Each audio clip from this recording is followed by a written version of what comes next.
Hi my families, welcome back your channel lucky life style. Hope எல்லோருமே ஹெல்த்தியாக சந்தோஷமாக இருக்கீங்க அப்படின்னு நான் நினைக்கிறேன். இந்த வீடியோவில் என்ன பார்க்க போகிறோம் அப்படின்னா தைப்பூசம் வில்லேஜ் தான் பார்க்க போகிறோம். பார்த்து என்ஜாய் பண்ணுங்கள். Tuesday morning 3 o'clock எந்திரிச்சாச்சு. வாசல் தெளித்து கோலம் போட்டதுக்கப்புறம் தான் வீட்டில் வந்து விளக்கு போடணும் அப்படின்னு சொல்லுவாங்க. அதனாலேயே வேகமாக எழுந்திரிச்சு வாசல்லாம் தெளித்து கோலம் போட்டுட்டு நானுமே ஃப்ரெஷ் ஆகியாச்சு. 4:30க்கெலாம் வந்து விளக்கு போடணும் அப்படின்னு சொல்லுவாங்க. அதுதான் வந்து சுப முகூர்த்தம் அப்படின்னு. 4:30லேருந்து ஒரு 5 o'clock வரைக்கும் ஒரு நல்ல சுப முகூர்த்தம். அந்த டயத்தில் வந்து நம்ம விளக்கு போட்டோம் அப்படின்னா நல்ல விசேஷம் அப்படின்னு சொல்லுவாங்க. அதனால எந்திரிச்சு விளக்கு போட்டாச்சு.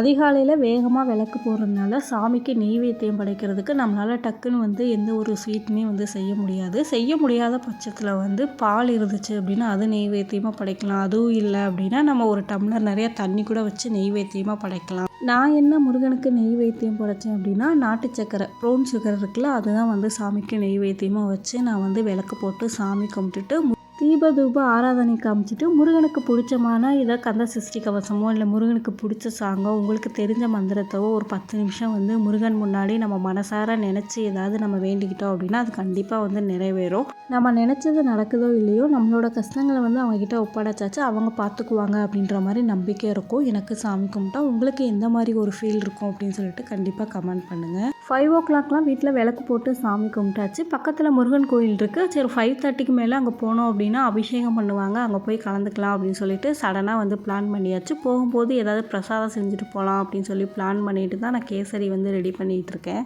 தைப்பூசம் அன்னைக்கு முருகனுக்கு யாரெல்லாம் விரதம் இருப்பீங்க அப்படின்னு சொல்லிட்டு கண்டிப்பாக கமெண்ட் பண்ணுங்கள். ஒரு சில பேர் வந்து 42 நாள் வந்து விரதம் இருப்பாங்க, 48 நாள் விரதம் இருப்பாங்க. நான் வந்து தைப்பூசம் அன்னைக்கு மட்டும் தான் விரதம் இருக்கேன். எனக்கு இதை பற்றிலாம் எனக்கு சரியாக வந்து தெரியாது. இந்த 2 இயர்ஸாக தான் வந்து ஃபாலோ பண்ணிகிட்ருக்கேன். போன டைம் வந்து விரதம் இருக்கும்போது நான் எதை நினச்சி எதுக்காக நான் விரதம் இருந்தேனோ அது வந்து நல்லபடியாக வந்து எனக்கு நடந்துச்சு. அதனால தான் வந்து நான் இந்த வருஷம் வந்து நான் விரதம் இருக்கிறேன். கண்டிப்பாக வந்து நம்ம மனசார நினச்சி நம்ம ஒன்று செய்கிறோம் அப்படின்னா அது வந்து கண்டிப்பாக வந்து நிறைவேறும். மேரேஜ்க்கு முன்னாடி அம்மாலாம் அதெல்லாம் பண்ணுறத பார்த்துட்டு பயங்கரமாக நானும் என்னோடய சிஸ்டரும் வந்து கிண்டல் பண்ணிகிட்ருப்போம். ஆனால் மேரேஜ் பண்ணதுக்கப்புறம் தான் தெரியுது நம்மளோட ஃபேமிலி, நம்ம ஹஸ்பண்ட், நம்ம குழந்தைங்க அவங்களுக்காக வந்து ஒரு சில விஷயங்கள் வந்து நம்ம வந்து செஞ்சு தான் ஆகணும் அப்படின்ற மாதிரி தான் இருக்கும். அம்மா சொல்லுவாங்க உங்களுக்காக தான் பண்ணுறேன், உங்களுக்காக தான் ஓடிட்டுருக்கேன் அப்படின்ற மாதிரி சொல்லுவாங்க. ஆனால் அது இப்போ தான் தெரியுது. நான் வந்து என் குழந்தைங்களுக்காக, என் ஹஸ்பண்ட்காக தான் நான் வந்து பண்ணுறேன், அவங்களுக்காக தான் நான் இப்போ ஓடிட்டுருக்கேன். இப்போ தான் வந்து அவங்களோட அருமையே வந்து நமக்கு தெரியும். அம்மா வந்து அதை பண்ணு இதை பண்ணு இந்த மாதிரி ஃபாலோ பண்ணு அப்படின்லாம் எதுவும் சொல்ல மாட்டாங்க. அவங்க பண்ணுறத பார்த்து தான் ஒரு சில விஷயங்கள் வந்து நான் கற்றுக்கிறேன். அதே மாதிரி தான் குழந்தைங்கள் வந்து வீட்டில் இருக்காங்க அப்படின்னா ஒரு சில விஷயங்கள் வந்து நம்ம சொல்ல வேண்டிய அவசியமே இல்லை. நம்ம பண்ணுறத பார்த்துட்டு அவங்களே வந்து ஃபாலோ பண்ணிக்கிடுவாங்க.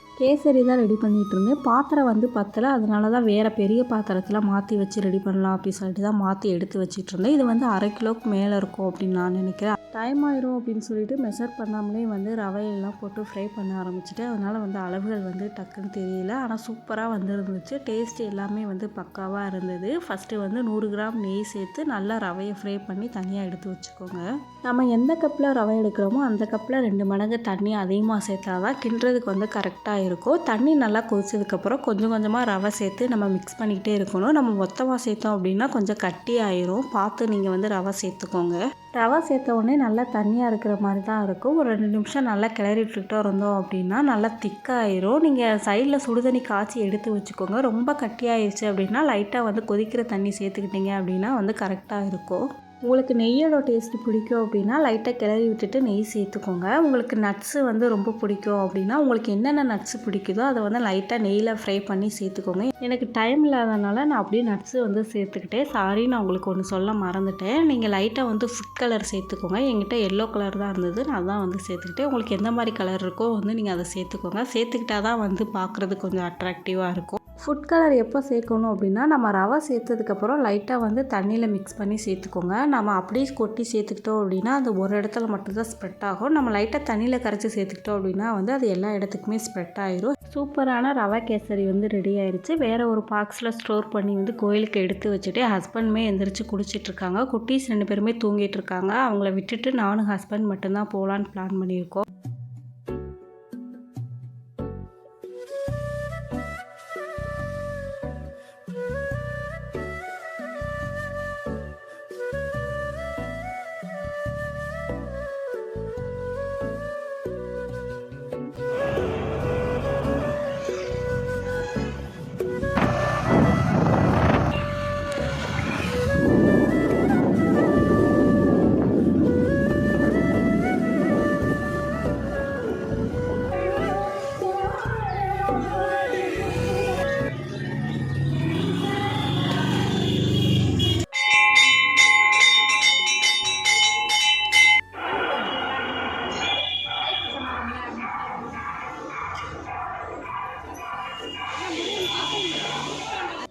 வீட்டிலேருந்து ஒரு 6 மேலே தான் கிளம்புனோம். ஹஸ்பண்ட் கிட்ட சொல்லிட்டு தான் வந்தேன். முருகனுக்கு வந்து அபிஷேகம் பண்ணுறதுக்கு ஸ்டார்ட் பண்ணியிருப்பாங்க. லேட் ஆயிடுச்சு அப்படின்னு சொல்லிட்டு தான் வந்தோம். கரெக்டாக நாங்கள் வந்து ஒரு 2 நிமிஷம் கழிச்சு தான் வந்து அபிஷேகமே பண்ண ஸ்டார்ட் பண்ணாங்க. அதுவே ரொம்ப சந்தோஷமாக இருந்தது.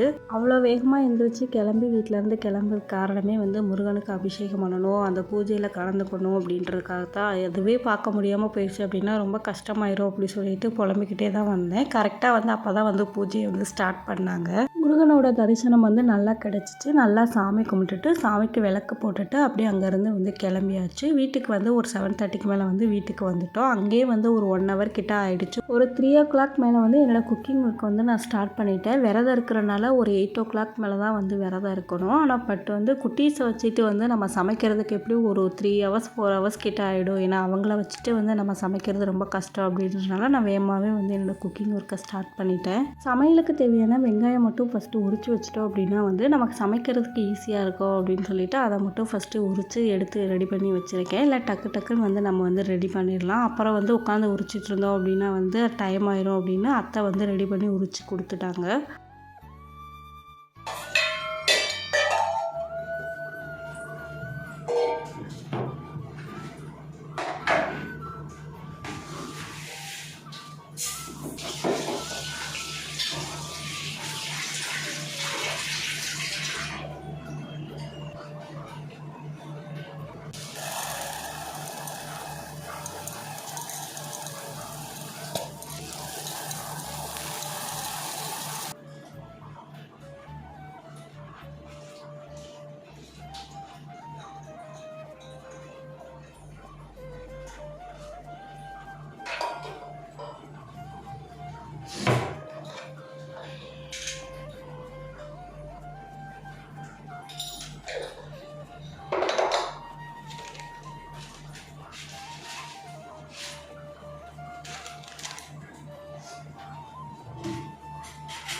பருப்புக்கு தண்ணி வச்சுருந்தேன். அதை நல்லா கொதிச்சிருச்சு. பருப்பை நல்லா வாஷ் பண்ணிவிட்டு போட்டுட்டோம் அப்படின்னா வந்து காய் வாஷ் பண்ணி நம்ம ரெடி பண்ணி வச்சிடலாம். பருப்பு வேக வைக்கும்போது லைட்டாக வந்து மஞ்சத்தூள் அது கூட வந்து சீரகம் சேர்த்தோம் அப்படின்னா வந்து டேஸ்ட்டும் நல்லாயிருக்கும். பருப்பு வந்து பொங்காமல் இருக்கும். நம்ம வந்து விரதத்துக்கு சமைக்கிறோம் இல்லை சாமிக்காக படைக்கிறதுக்கு சமைக்கிறோம் அப்படின்னா வந்து வெஜிடபிள் சேர்க்குறோம் அப்படின்னா அது ஒத்தப்படையாக சேர்க்குறது வந்து ரொம்ப நல்லது. நம்ம சாம்பார் காய் சேர்க்கும் போது வந்து 7 வகையான காய்கள் 9, 11 இந்த மாதிரி தான் வந்து நம்ம சேர்க்கணும். நான் வந்து இன்றைக்கி 9 வகையான காய் வந்து எடுத்திருக்கேன். என்ன காய் சேர்க்கக்கூடாது அப்படின்னா பாவக்காயும் சுரைக்காயும் வந்து நம்ம சாமிக்கு செய்யும்போது வந்து சேர்க்கக்கூடாது. என்ன காய் முக்கியமாக சேர்க்கணும் அப்படின்னா வந்து மாங்காய் சேர்க்கலாம். அதுக்கப்புறம் வந்து பூசணிக்காய் பம்கின்னு சொல்லுவாங்கள்ல, அது வந்து ரொம்ப விசேஷம். அது சேர்க்குறது வந்து அதுவுமே வந்து சேர்க்குறது ரொம்ப நல்லது.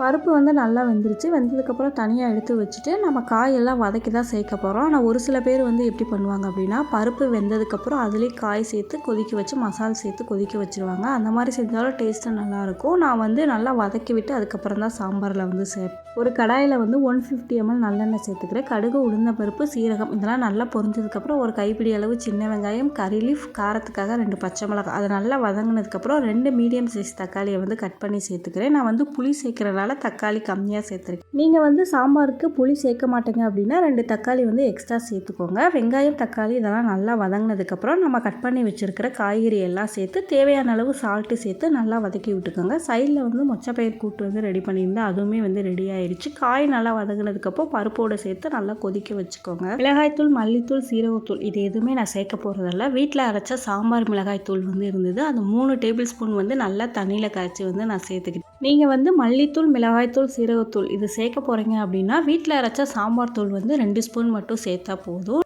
மசாலா சேர்த்ததுக்கப்புறம் ஹை ஃப்ளேமில் வச்சு ஒரு 15 நிமிஷம் குக் பண்ணால் போதும். மசாலாவோட ராஸ்மெல்லாம் போய் வந்து சாம்பார் சூப்பராக ரெடி ஆயிடும். இந்த ஸ்டேஜில் வந்து ஒரு சின்ன நெல்லிக்காய் சைஸ் புளியை வந்து சேர்த்துக்கோங்க. புளி சேர்த்ததுக்கப்புறம் ஒரு 5 நிமிஷம் குக் பண்ணால் போதும். ஃபைனலாக வந்து கொத்தமல்லி தழை தூவிட்டிங்க அப்படின்னா சூப்பரான சாம்பார் வந்து ரெடி ஆயிரும். சமையல் வேலையெல்லாம் முடிக்க டைம் வந்து 6 o'clock ஆகிடுச்சு. என்னென்ன சமைச்சேன்னு பார்க்கலாம். ஒயிட் ரைஸ், சாம்பார், ரசம், அது கூட வந்து மொச்சக்காய் கூட்டு, வாழைக்காய் வறுவல், அதுக்கப்புறம் வந்து பம்கின் கூட்டு வந்து அத்தை வந்து ரெடி பண்ணாங்க. ரொம்ப டேஸ்ட்டாக பண்ணுவாங்க, ரொம்ப நல்லாயிருக்கும். அது வந்து நான் ஷார்ட் வீடியோவில் வந்து கொடுக்குறேன்.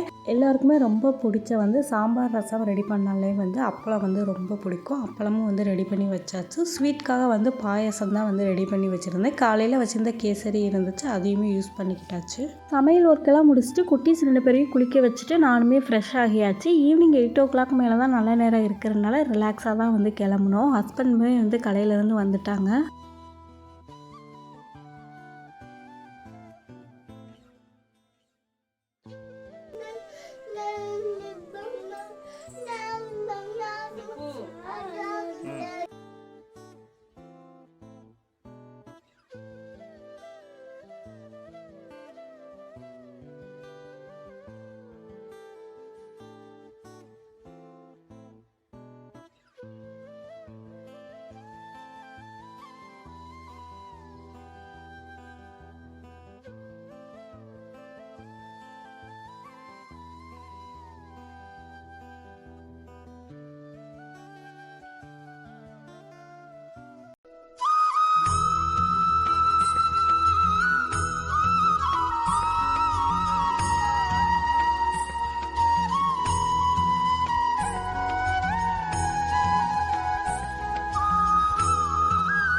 முருகனுக்கு விளக்கு போட்டுட்டு வேலுக்கு வந்து அபிஷேகம் பண்ணலாம் அப்படின்னு சொல்லிட்டு தான் அபிஷேகம் பண்ணிகிட்ருக்கேன். உங்கள்கிட்ட சிலை இருந்துச்சுன்னா அது கூட வச்சு நீங்கள் அபிஷேகம் பண்ணலாம். ஃபோட்டோ இருந்துச்சுன்னா கூட அதுக்கு அபிஷேகம் பண்ணலாம். நான் ஃபஸ்ட்டு வந்து மஞ்சள் போட்டு அபிஷேகம் பண்ணிவிட்டு அதுக்கப்புறம் பால், அதுக்கப்புறம் தயிர் 3 பொருள் வச்சு சாமிக்கு வந்து அபிஷேகம் பண்ணேன். 3 அல்ல 5 உங்கள்கிட்ட என்ன இருக்கோ அதை வச்சு நீங்கள் அபிஷேகம் பண்ணலாம். நீங்கள் தைப்பூசத்துக்கு விரதம் இருக்கீங்க அப்படின்னா கண்டிப்பாக வந்து அபிஷேகம் பண்ணி தான் வந்து விரதம் இருக்கணும் அப்படின்லாம் இல்லை. நம்மளால் முடிஞ்ச அளவுக்கு வந்து முருகனுக்கு வந்து செய்யலாம். வெறும் விளக்கு போட்டு நீங்கள் என்ன விரதத்துக்கு சமைக்கிறீங்களோ அதை படைச்சி கூட நீங்கள் வந்து சாமி கும்பிடலாம். நம்மளால் பண்ண முடியும் அப்படின்னா வந்து நம்மளால் முடிஞ்ச அளவுக்கு வந்து சாமிக்கு வந்து அபிஷேகம் பண்ணி வழிபடலாம். நம்ம முருகனுக்கு அபிஷேகம் பண்ணதை என்ன பண்ணுறதுன்னு சொல்லிட்டு கண்டிப்பாக கேட்பீங்க. நம்ம மறுநாள் வந்து அதை கால்படாத இடத்துல ஊற்றிடுங்க. இல்லை ஆற்கோளம் ஏதாவது இருந்துச்சு அப்படின்னா அங்கே ஊற்றிடுங்க. இல்லை வேப்ப மரம் இருந்துச்சு அப்படின்னா கால்படாத இடத்துல இருந்துச்சு அப்படின்னா வேப்ப மரத்தில் கூட நீங்கள் ஊற்றிடுங்க. மறுநாள் தான் வந்து அதை ஊற்றணும், உடனே வந்து ஊற்றிடாதீங்க. முருகனுக்கு அபிஷேகம் பண்ணி சந்தன குங்குமம் இதெல்லாம் ரெடி பண்ணி பூவெல்லாம் போட்டாச்சு. முருகனுக்கு பிடிச்சமான கந்த சஷ்டி கவசம் தான் வந்து நான் படித்து முருகனை வழிபட்டு. உங்களுக்கு என்ன தெரியுமோ, உங்களுக்கு என்ன பிடிக்குமோ அதை நீங்கள் நினச்சி முருகனை வழிபட்டால் போதும்.